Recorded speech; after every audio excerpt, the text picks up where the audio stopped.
So my name is Catherine Whitaker. I'm the Language Learning Publishing Director at Collins. We are moving increasingly into ELT materials, and we've used one of our advantages as the publisher of Agatha Christie to create some of those materials, and that's what I'm here to talk to you about today.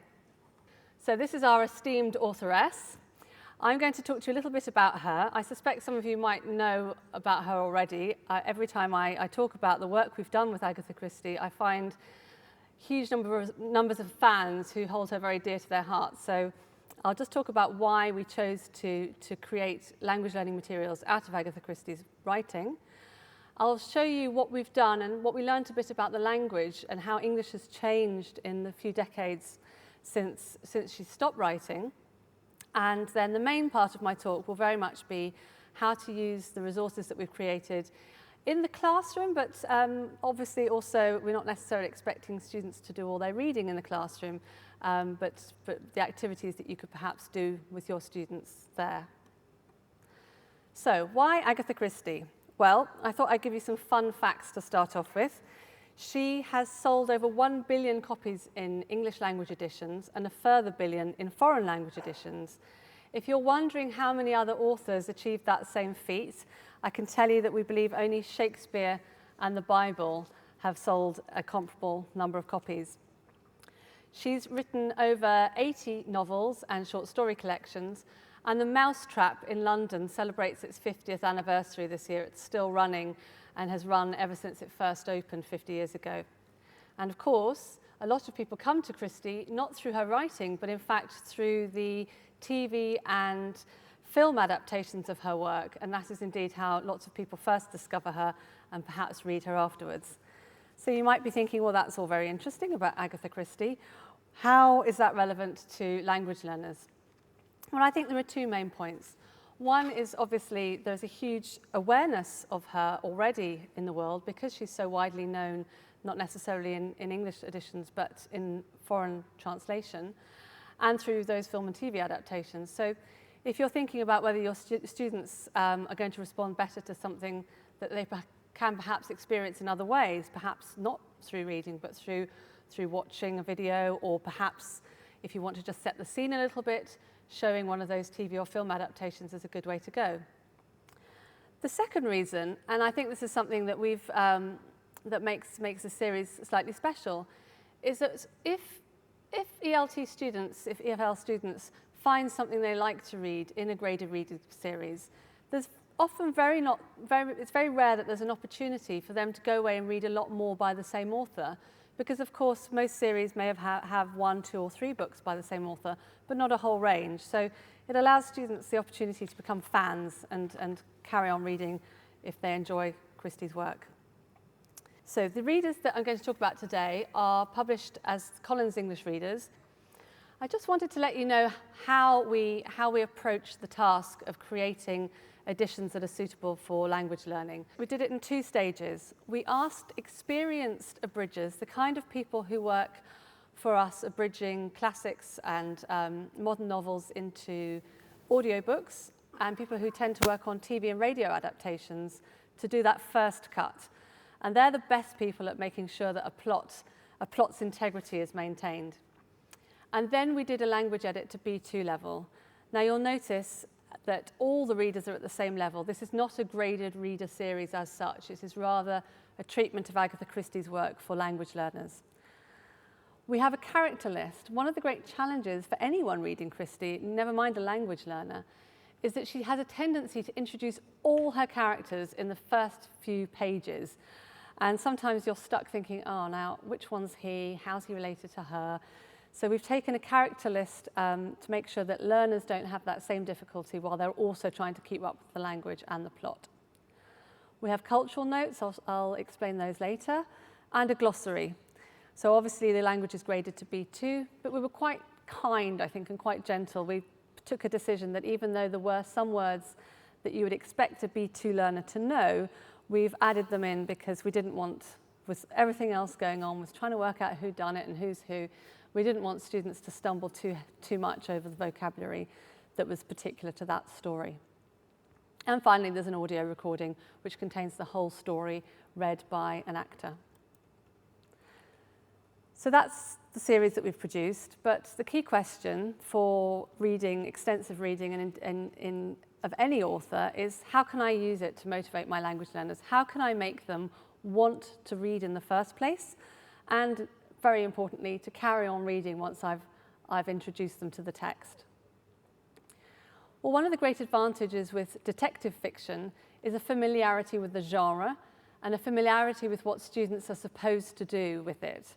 In other words, if you are faced with a murder mystery, you get sucked in very quickly, because it's clear that your role as a reader is to try and understand, is trying to work out the mystery for yourself.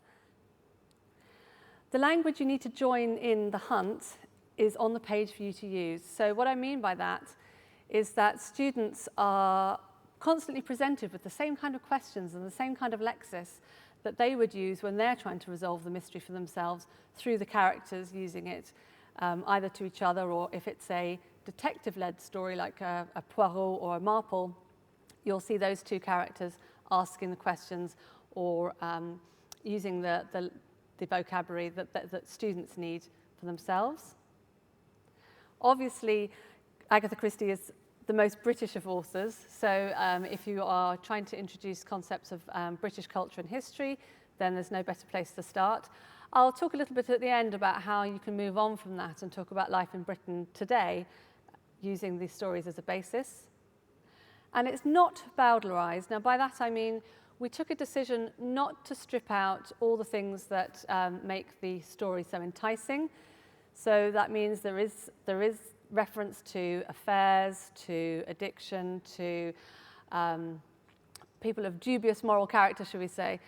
And I appreciate that that means that for some teachers in some contexts, they might want to be a bit careful about which story they choose. And you'll see when we look at the teacher's notes, we have summarized every story.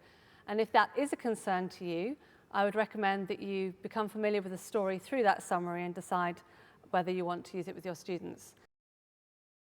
Christie's prose isn't that complicated, so simplifying it seems an odd choice. It made me smile because when we started using Agatha Christie's stories and we started getting into the text, we began to realize, to our surprise in fact, quite how much the English language has changed. As a native speaker, I don't have any problem reading her text, but I do find it is obviously quite, it's a very particular register, and it contains lots of language that is not quite so common anymore. So I thought I'd give you some examples. Here's an example from the Man in the Brown Suit. How would it be if you came to us for a time? This is a wonderfully English roundabout way of saying, would you like to come to stay with us? Now, obviously, a language learner might understand that sentence, although they might think that the person's asking for an opinion rather than a yes or no, which is really what's required there. And although we haven't changed every instance of slightly archaic construction, we felt that we didn't want to overload the learner. And I've chosen this example because I realized it's a very neat way of changing it.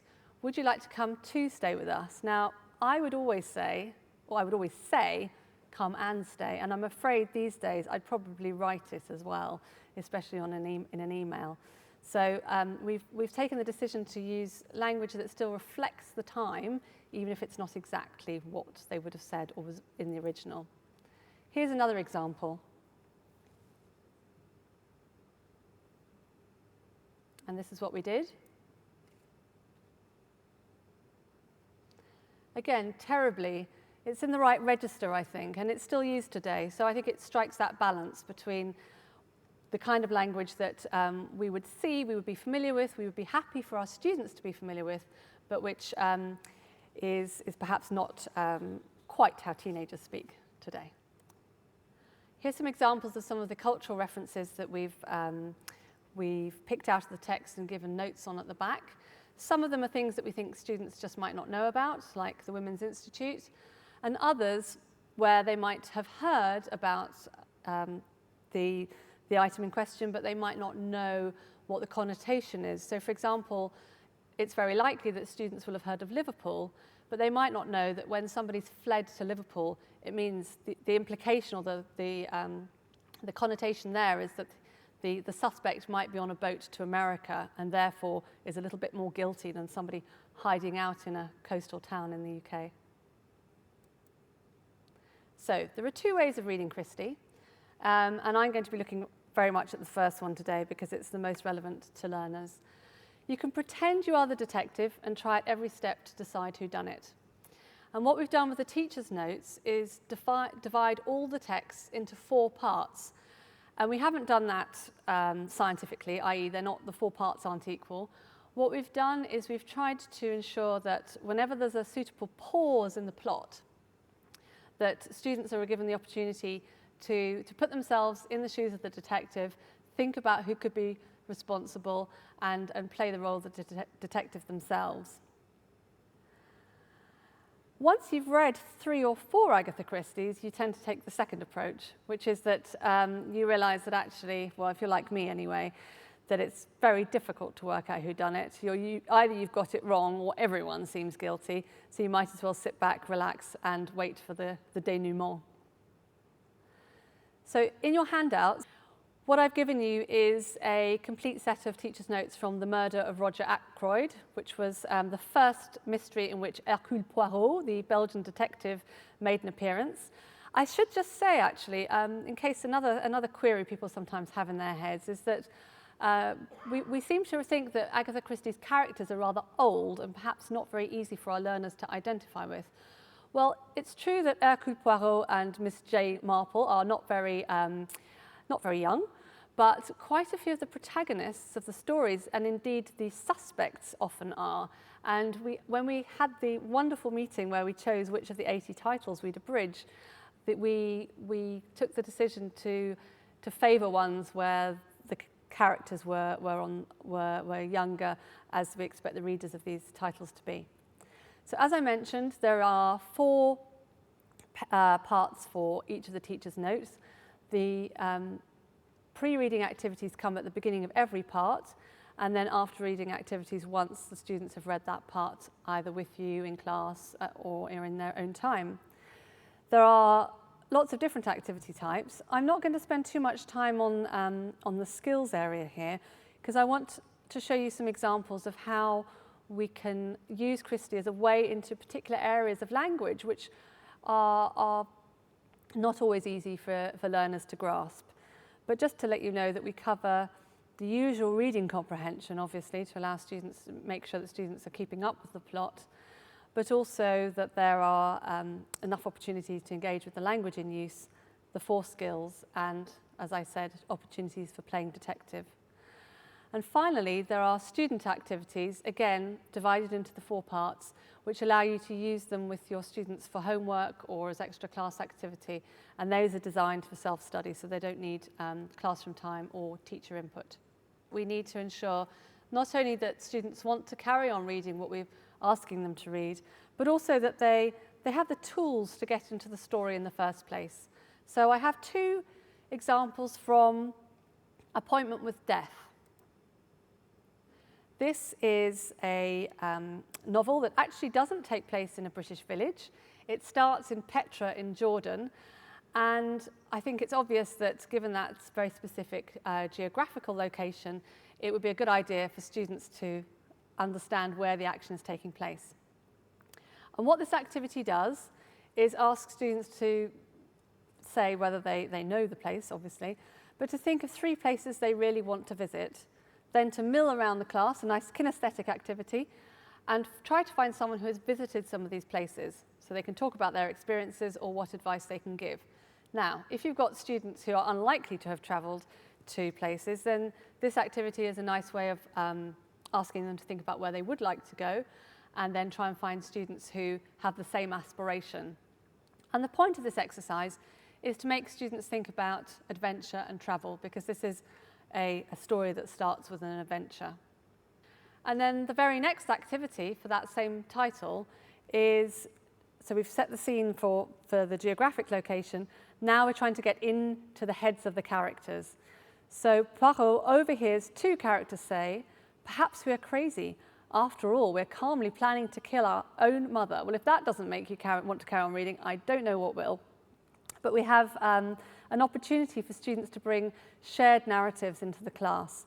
So they are asked to think about other forms of media, not just books, but soap operas, movies, etc., where family conflict and family drama has been at the centre of the narrative. Those are likely to be things that they've perhaps watched together or have already talked about. So it's a good way of getting into the psychology of the story rather than just the setting. I've borrowed this phrase, dynamic textual intervention, from Fitch O'Connell, who was the educational consultant on the series and advised us at the start of the process about how to make these readers most suitable for language learners. So by textual intervention, we mean not just using the language on the page for activities, but using the language on the page as a form of literature and allowing students to really get in there and question what they're reading, question the motivations of the characters, think about whether what they're being told is true, whether there are other things going on, and generally to engage with the text. So this is an example from The Murder of Roger Ackroyd. If it's easier for you to look at the handout, this one will be on your handout. This comes when the students are beginning to see what one of the motives for murdering Ackroyd might be. One of the obvious motives is that he's very rich. But I think by this point in the narrative, most students will be thinking there are quite a lot of other things going on here. I'm beginning to pick up some clues. So maybe I want to question the obvious reason and start thinking about the less obvious reasons in the text.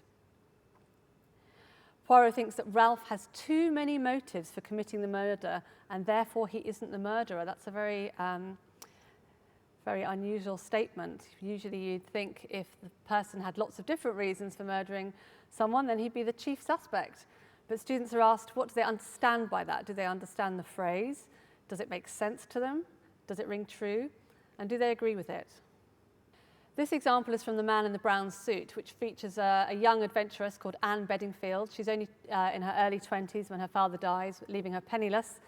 And she's desperate for adventure. She's grown up in an English village. Her father is a rather dusty anthropologist, and she desperately wants to make her life more exciting. So by the time the students get to this stage in the narrative, she's about to jump on a ship that's going to South Africa, to Cape Town, and she's in danger of, she's putting herself in danger because she's trying to solve a crime for herself without any backup, without any police on the boat. And students are asked to have a discussion about whether this is a good idea. And should we intervene in these situations, or should we leave it to the police? And also, what's Anne's real motivation here? Does she care about the crime, or is she really just after an adventure that's going to shake up her life? And finally, in this section, this is also from the same novel, The Man in the Brown Suit. This allows students to look at the narrative from different perspectives. There are 5 people here, sorry I can't count, 4, who are all main characters in the story, and students are asked to write a diary entry from that character. What's so good about Agatha Christie murder mysteries is that there's usually a sort of plot, and you can look at it almost from a 360-degree angle, and it depends which character's viewpoint you're looking in at the central mystery from, to see how you perceive events. And that's a wonderful way to get students to engage with the text. This particular story is actually narrated by 2 different people, by Anne and somebody not on this list. So it allows students to think about the narrative from the viewpoint of someone not doing the narration. So now on to language work and what we can do in terms of language and use.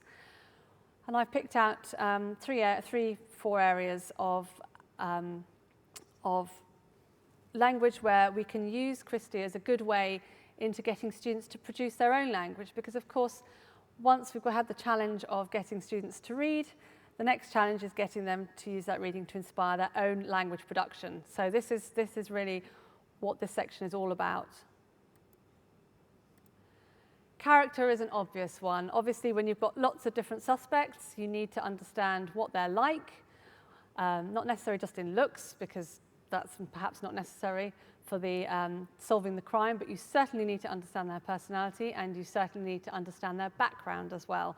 So this is an example from Appointment with Death again, and students are asked to complete this grid for various different characters. And obviously here it gives students the opportunity for using adjectives and other ways of describing people. States of mind, you might be wondering what that blue box is, and I realised I may have ruined the merge of Roger Ackroyd for you. On those story summary sheets, which you'll have in your handout, it does give the full plot, i.e. you will find out who'd done it if you read all the story summary. So I've taken the precaution in my slides of blocking out any revelations of that kind. But this is states of mind, again, a way of describing using adjectives, another language, what people are thinking and feeling. And this changes for characters mostly throughout the novels, because if you're suspected of a crime, obviously your state of mind is going to be rather different than if you know yourself to be innocent and no one is pointing the finger at you. And now speculation. I was thinking about this and how obviously with detective fiction, we're constantly speculating about what's going to happen next, what happened and what's going to happen next. And that allows us to use lots of different kind of language forms, because in this example, from the moving finger, the students have read the first part of the narrative. They found out there were lots of anonymous letters arriving in the particular village that have been handed over to Inspector Graves. They're asked to think about the links between those letters, and that's the key to solving the mystery. And they're asked to speculate about what this tells us about the person who sent the letters. Well, I think students would probably do this in the present or present perfect tense. So they are a very mean person, they have a grudge, they have been very evil. I mean, that's the kind of language that students would produce there. In the next example, which the full version will be on your handouts because this is from the merger of Roger Ackroyd, students are most likely to use modals, because here this is a plan of Roger Ackroyd's house. He's discovered murdered in his study. It's classic Cluedo stuff. And students are asked to speculate how the murderer could have got into this house. Now, you don't need to do this with modals in the past. You can do it as if the house is still there. So students could be producing modals such as, you could get in through the window, you might be able to climb up the drain pipe, you could walk down the path, or even you can walk down the path, you can walk past the summer house on the way to the garden, etc., etc. And the great thing about this is that students are using language which might not always be easy to get them to use, but also that they're also trying to solve the crime at the same time, because this is absolutely key to solving the mystery. And now deduction. So students can speculate at every step of the narrative, but it's much more difficult to deduce. And I've got one example here from Death in the Clouds. This is a story where the murder takes place on an aeroplane, and we're asking students to deduce where everyone was sitting on the plane, because again, that's a key part of the plot. So here, this is another kinesthetic activity, which is great. We've got students, you can lay out the classrooms as if students are on the plane with numbered seats. Some of the information is given about who's sitting where, and students will have to deduce where other people are sitting. And that can be a combination of the instructions here or further reading in the text. And from that, students can speculate about who the most likely suspects are. Another deduction exercise, and again, I have blanked out the name of the culprit, but this is a nice way of getting students to go back and revisit the text, because, as I said, unless I'm very bad at solving these mysteries, I think it's very difficult to often work out who done it. That's the great joy of reading an Agatha Christie. So when you do find out, it's very valid to ask students to go back and say, well, how did Poirot work it out? Because it is all there in the text. It's not that he has access to any information that the student doesn't have. It's simply that he made more of a particular clue, or a clue set off a thought process that maybe we didn't have, and therefore he got to the murderer before we did. So where next? Assuming we've engaged our students with the story, they've done some valuable language work, they've produced lots of wonderful language, and they loved it, what else can you do with the stories? Well, project work, obviously, is an option. And we feel there are various ways that the text can act as a jumping off point into a project. So one of the things I mentioned earlier is that the stories lead you into British culture and history. Often, although not always, the life that Agatha Christie describes has changed somewhat between the time she was writing and time in the life in the UK today. So one option would be to ask students to do that research for themselves and work out what's different between life then and now. And people always think it's very different, but I was just away for the weekend in Sussex, and I have to say there are lots of villages down there that look like they could have a Marple mystery set in them. So it's not always the case. You know, obviously in a big city like Glasgow or London, life is very, very different, but there are pockets of Britain that still retain that Christie culture, I think. And of course, real life crime. If students actually respond very well to the criminal aspects of the story, you might not want to encourage that, but there are often real life parallels. There have been some, while we've been working on this series over the last year or so, there've been occasionally a story will come up in the press and it will make me think of the story that I've just read of Agatha Christie's. We have several ideas for wider work, which are actually in the teaching notes, quite often as pre-reading activities, but if there's no time to do that before students start reading, then this is an opportunity to do it perhaps after they've come to the end of the story, to give them a bit more of a background. So this again is The Man in the Brown Suit, the story that takes place partly in South Africa, and diamond mining is referred to quite often because there's a part of the mystery is about some stolen or lost diamonds. So this is a good jumping off point into looking at diamond mining today. In fact, the company that's mentioned in the story, De Beers, is still very much the dominant force in diamond mining, so some things don't change. And of course, beyond the individual story that you may have chosen to use with your students, you might want to encourage them to carry on reading. And as I mentioned at the beginning, the advantage with the series is that there are 19 other readers to choose from, and there are various ways to choose where to go next. And that's the end of my talk. Thank you very much for listening.